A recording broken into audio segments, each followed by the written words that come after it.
আসসালামু আলাইকুম, this is Sifat from crystal education. আজকে আমাদের সাথে আছেন ক্রিস্টাল এডুকেশনের একজন সফল ভিসা অ্যাপ্লিক্যান্ট, যিনি রিসেন্টলি সাউথ কোরিয়ার ইএপি প্রোগ্রামের ভিসা পেয়েছেন। শুরুতে আমরা ভাইয়ের মুখ থেকে তার পরিচয় সম্পর্কে জানবো। আমার নাম হচ্ছে মোহাম্মদ এনামুল হক। আমি নেত্রকোনা থেকে আসছি। আমি হচ্ছে ক্রিস্টাল এডুকেশনের মাধ্যমে আমার ফাইল প্রসেস করে গত 18 তারিখ ভিসা পেয়েছি। ভাইয়া কোন ইউনিভার্সিটি থেকে ভিসা পেলেন? ভাই আমার হচ্ছে চমন ইউনিভার্সিটি। ভাই ভিসা পাওয়ার পর আপনার অনুভূতি কেমন ছিল ভাইয়া? ভাইয়া ভিসা পাওয়ার আগ পর্যন্ত যতটুকু টেনশনে ছিলাম, ভিসা পাওয়ার পরের অনুভূতিটা আসলে তার থেকেও বেশি আনন্দদায়ক ছিল। এখন পর্যন্ত আমি খুবই হ্যাপি আমি ভিসাটা পেয়েছি এবং আল্লাহর প্রতি লাখ লাখ শুকরিয়া, আলহামদুলিল্লাহ। হ্যাঁ, এই আপনার পুরা ভিসা প্রসেসিং জার্নিতে ক্রিস্টাল এডুকেশন আপনাকে কিভাবে হেল্প করেছে? সত্যি বলতে ক্রিস্টাল এডুকেশনের হেল্প ছাড়া আসলে ভিসা পাওয়াটা আদৌ সম্ভব হইতো কিনা আমি শিওর না। বলতে গেলে সৃষ্টিকর্তার পরে, বাবা মার দোয়ার পরে তাদের অবদানটাই সবচেয়ে বেশি। আমি হচ্ছে তাদের প্রতি খুবই গ্রেটফুল যে তারা আমাকে এইভাবে হেল্পটা করেছে, এবং আমি আশা করব পরবর্তীতে যারা তাদের কাছে আসবে তারা এই ধারাটা অব্যাহত রাখবে। ভাই ক্রিস্টাল এডুকেশন সম্পর্কে কিভাবে জেনেছিলেন? আসলে ভাই আমি হচ্ছে লাস্ট ইয়ারে যখন ডিসিশন নিলাম যে বাইরে পড়তে যাব, তখন হচ্ছে ফেসবুকে বিভিন্ন গ্রুপে পোস্ট করে আমি অনলাইনে রিসার্চ করে জানতে পারলাম যে ক্রিস্টাল এডুকেশন নামে একটা এজেন্সি আছে। তারপর ওদের ভালো ভালো রিভিউ দেখলাম।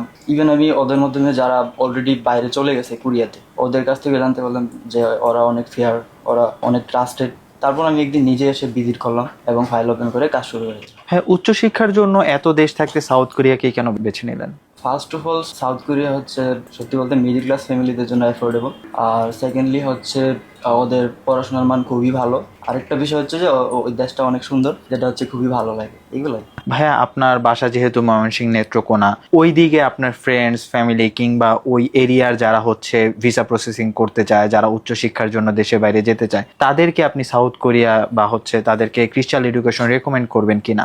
অফকোর্স আমি হচ্ছে ভাই হাইলি রিকমেন্ড করবো ওদেরকে, কারণ ওরা হচ্ছে একটা ট্রাস্টেড এজেন্সি পাবে। তার চেয়ে বড় কথা কি সিনিয়র ভাইয়া পাবে যারা হচ্ছে খুবই ফ্রেন্ডলি, যে কোনো সময় যে কোনো হেল্প পাবে। তারা হচ্ছে খুবই ফ্রেন্ডলি এবং নিশ্চিন্তে কাজ করা যায় এরকম। আমি তাদের সবাইকে হাইলি রিকমেন্ড করবো। যদি আমাদের এরিয়া থেকে কেউ আসতে চায়, আমি একটা এজেন্সি রেকমেন্ড করবো, এটা হচ্ছে ক্রিস্টাল এডুকেশন। ভাইয়া ক্রিস্টাল এডুকেশন আপনার কাছ থেকে কোনো এক্সট্রা ফি কিংবা আমাদের যে শুরুতেই যে এগ্রিমেন্ট ছিল এর বাইরে আমরা কোনো এক্সট্রা ফি নিয়েছি কিনা? না না, এর বাইরে কোনো ফি নেওয়া হয় না। আমার যেগুলো ম্যান্ডেটরি ছিল ওইগুলো আমি নিজেই পে করছি। ইভেন ওইটা ক্রিস্টাল এডুকেশনের কোনো ইয়ে নাই, আমি পে করছি এবং এর বাইরে কোনো পে করা হয়। ভাইয়া আপনার বাসা যেহেতু আমাদের অফিস থেকে মোটামুটি অনেকটা দূরে, সেই ক্ষেত্রে ডকুমেন্টস পাঠানো কিংবা ডকুমেন্টসে যে ব্যাপারগুলো আছে এগুলা মেনটেন করতে কোনো প্রবলেম হয়েছে কিনা?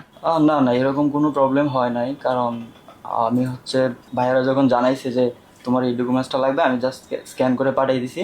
আবার যখন মনে হচ্ছে ভাইয়ারা যখন বলছে যে হার্ড কপিটা লাগবে, তখন আমি কুরিয়ার করে পাঠিয়ে দিচ্ছি। কোনো সমস্যা হয় না। জি, ধন্যবাদ ভাইয়া ক্রিস্টাল এডুকেশনের সাথে থাকার জন্য। আপনার ভবিষ্যতের জন্য শুভকামনা রইল। Thank you.